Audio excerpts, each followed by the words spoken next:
Imagine the sounds of ancient Egypt. You'll probably think of the rhythmic hammering on stone, the grunts of men hauling massive blocks, the cacophony of a bustling marketplace. For 99% of the population, life was a symphony of physical toil, played out under a punishing sun. But there was another sound, a much quieter one, the gentle scratch of a reed brush on a sheet of papyrus. That was the sound of power. It was the sound of bureaucracy. It was the sound of the only decent career path in the entire empire. If you were an ancient Egyptian, you didn't dream of being a hero or a king.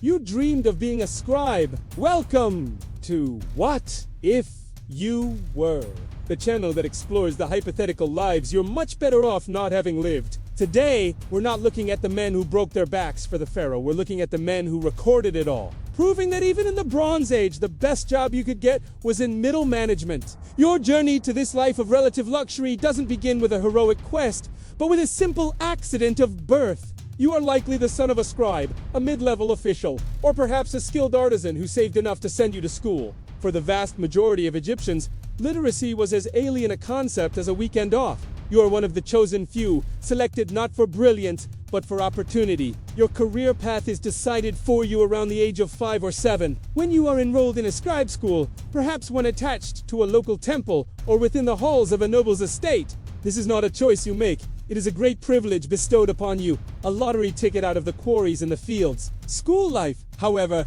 is not a gentle introduction to the world of letters. It's a brutal, multi-year grind designed to forge a perfect, error-free record keeper. Your teacher, a senior scribe, is not a nurturing mentor. He is a strict taskmaster who lives by the famous Egyptian proverb, "A boy's ears are on his back. He listens when he is beaten."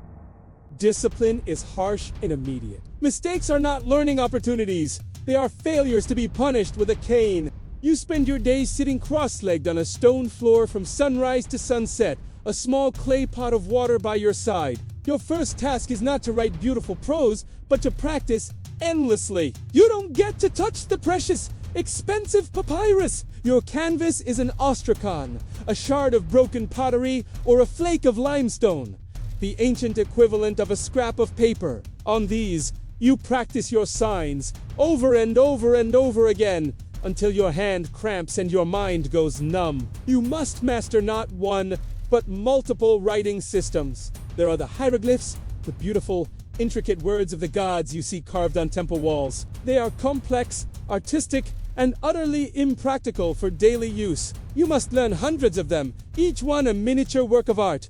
But your real work will be in the cursive, abbreviated script used for everyday documents. It's the messy, functional handwriting of the Egyptian bureaucracy. Learning it is like learning 2 languages at once, one for grand pronouncements and the other for grain receipts. Your childhood is spent not in play, but in rote memorization, in the endless, painful process of burning hundreds of complex symbols into your developing brain. Part 2. The power of paperwork. Your curriculum extends far beyond simple literacy. Being a scribe means being the brains of the operation for a largely illiterate society. This means you must become a master of mathematics. But this isn't the elegant math we know. The Egyptian system had no concept of zero. It was a cumbersome base-10 system where multiplication and division were done through a tedious process of doubling and addition. Fractions were a particular nightmare, represented almost exclusively as unit fractions 1n, leading to bizarre and lengthy calculations for simple problems. You spend years mastering these techniques, calculating the volume of granaries, the slope of ramps, and the precise amount of grain needed to pay a work crew, all with a system that would make a modern accountant weep. You are also a student of literature, but not for the love of art. Your job is to copy. You spend endless hours transcribing the wisdom texts, collections of proverbs and teachings about how to live a proper, ordered life. You copy hymns to the gods, medical texts, legal documents, and letters. Your goal is not creativity or interpretation. It's perfect, flawless duplication. An error in a religious text is an insult to the gods. An error in a legal document could cost a man his property. The pressure to be perfect is immense. Your tools are your life. You carry a scribe's palette, a long, thin piece of wood with wells for black and red ink cakes, and a slot to hold your reed brushes. You learn to make your own ink, grinding charcoal for black and ochre for red, mixing it with water and a binder like gum Arabic. You learn how to select and trim a calamus, a reed from the Nile Delta, to create the perfect brush tip. This is a craft, a meticulous and demanding art form in the service of mundane The bureaucracy you are training to join is the true source of the Pharaoh's power. While you aren't physically hauling stone, you are the one keeping track of every single block. You're the one calculating the precise rations of bread and beer for the thousands of workers like the ones we discussed in our last video on the pyramid builders. Their sweat is your statistics. Their exhaustion is your inventory report. The monumental tomb they build is a project you manage from a scroll. You are the nervous system of the entire operation. The unseen force that allows a mountain of stone to be moved and shaped according to a single divine will. As I graduate, your career paths are varied, yet similar. You could become a temple scribe, a safe and prestigious life spent managing the temple's vast estates, recording offerings, and copying sacred texts for eternity. You could be a legal scribe, documenting marriages, divorces, and property disputes. The ancient equivalent of a lawyer and a court reporter rolled into one. Or you could choose a more adventurous path as a military scribe, marching with the army on campaigns, counting the spoils of war and the severed hands of slain enemies, and managing the logistics of a moving city of soldiers. The pay is better, but the risk of dying in some foreign desert is significantly higher. Which soul-crushing path do you choose? A life of holy boredom in a temple, or one of terrified accounting on the battlefield? Let me know your career choice in the comments. Part 3, the golden cage. Let's say you chose a comfortable administrative post.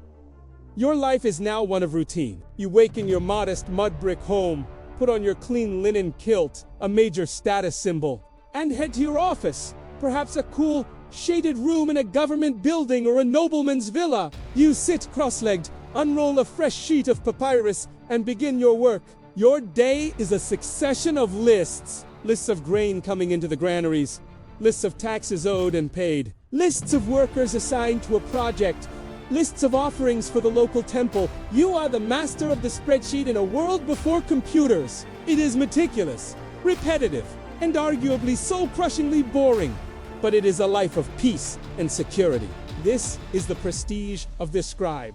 You are exempt from the back, the manual labor tax that consumes the lives of farmers and builders. You are exempt from most other taxes. You are part of the elite 1% of the population that can read and write. This knowledge gives you immense power over the common people. They come to you to write their letters, to read their legal documents, to intercede for them with the authorities. You are respected, and maybe a little feared. The famous text, the satire of the trades, hammers this point home, describing the miseries of every other profession, from the potter with his head in the clay to the fisherman in danger from crocodiles. All to conclude, be a scribe.